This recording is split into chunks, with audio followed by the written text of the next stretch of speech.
Today is a very, very historic day for Delphi Lodge.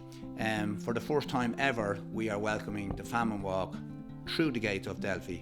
The walk itself, the original walk, was on the 31st of March 1849. And of course there's a sad side to that walk, and we do know that people were badly treated back then, more or less turned away, and very many perished. And now, despite being 164 years later, we are honoured and humbled to be able to finally, symbolically and respectfully welcome the Famine Walk to Delphi Lodge. You have all undertaken the journey that was forced upon so many men, women and children in 1849 as they desperately sought to receive some form of relief from hunger. Today, we, the staff of Delphi Lodge, are honoured to open the gates and welcome you all as should have been done all them years ago. I've been involved in organising this walk since 1988, since the first one, so that's 26 years. We thank all those people who have supported us, who continue to support us. It's a new dimension today that we have come to Delphi Lodge. Before, this was the Forbidden Castle. It was a place where people were turned away from in 1849. I think a new chapter has been written in Delphi Lodge today. It was very extraordinary to be welcomed, to plant a tree in memory of the people who died on that walk in 1849, to plant potatoes as symbols of life. The amazing thing is that from now on there will always be a remembrance of the people who died in the famine in this place, Delphi Lodge. AFRI work for justice, peace, human rights and sustainability. We believe in human rights and earth rights. We see the two as inseparable. We're very much involved with educating and raising awareness around these issues. We might have found today long because of the wet and the cold and everything else, and you get a bit peckish and you think, how long and dark was the night on the 31st of March in 1849, and how long and dark was the night before that particular death march. And when they got to Delphi Lodge, and when the people who were here at that time, or who were in a position to do something about it, chose not to do it, how nauseating, shocking and despairing that must have been. So we're here today walking in the footsteps and in solidarity, not just with the people of 1849, but with the people of Somalia, the people of Ethiopia, the people of Sudan, the people of Palestine, but, with all these people. And it's fantastic that the present owners of the lodge are opening the gates as a powerful symbolic gesture to say, let's open the gates to the oppressed peoples of the world. Let's open the gates and let justice flow in. The reason we are here is that AFRI have been awful support of us in our struggle with the last 13 years. So we came to the AFRI walk with the last 7 or 8 years, I suppose.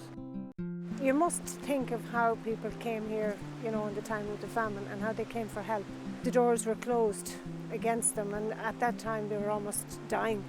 And I suppose for me it brings us back to the awful road we've been travelling for the last 10-12 years in Rossport, because we've searched for help in lots of ways and from lots of people, and doors were closed on us too.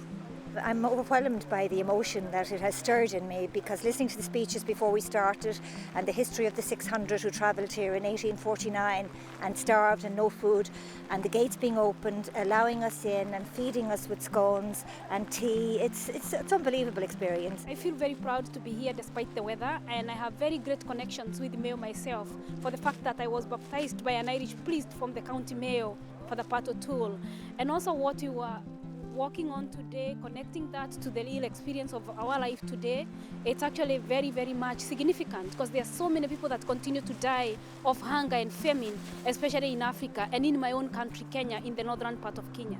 So I'm very delighted to be here, and it's very relevant to my beliefs and my passion for a better world. I'm really pleased I did it. I'd have loved a nicer day, but it was really energetic, and I feel really privileged to have done this. It's been a wonderful experience. It was nice to remember the people that done this when they had to do it in miserable times. So that was on our minds, and we spoke about them and remember them. And that was a lovely part of the walk. Well, this year is really in commemoration exactly what happened, that they walked from Louisburg out to here, and then they refused the help and they had to walk all the way back in. Every other year we were bussed out and we walked back. So this year actually was lovely. If the day was clear, it was a beautiful view walking down today. It was gorgeous.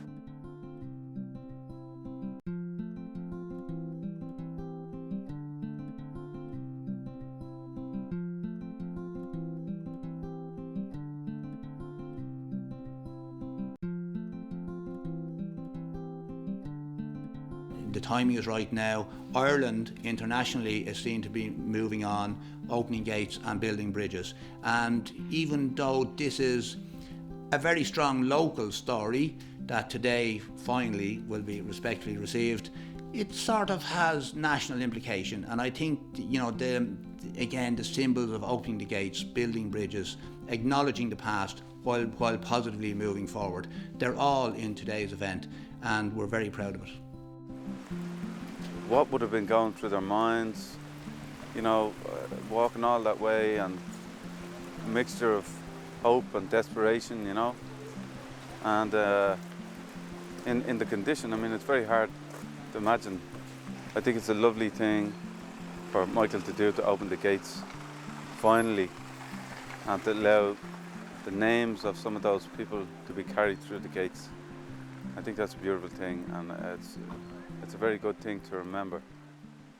Along Duloc Strand, near Duhamel, my love swore before Easter morn had come wedded we'd walk.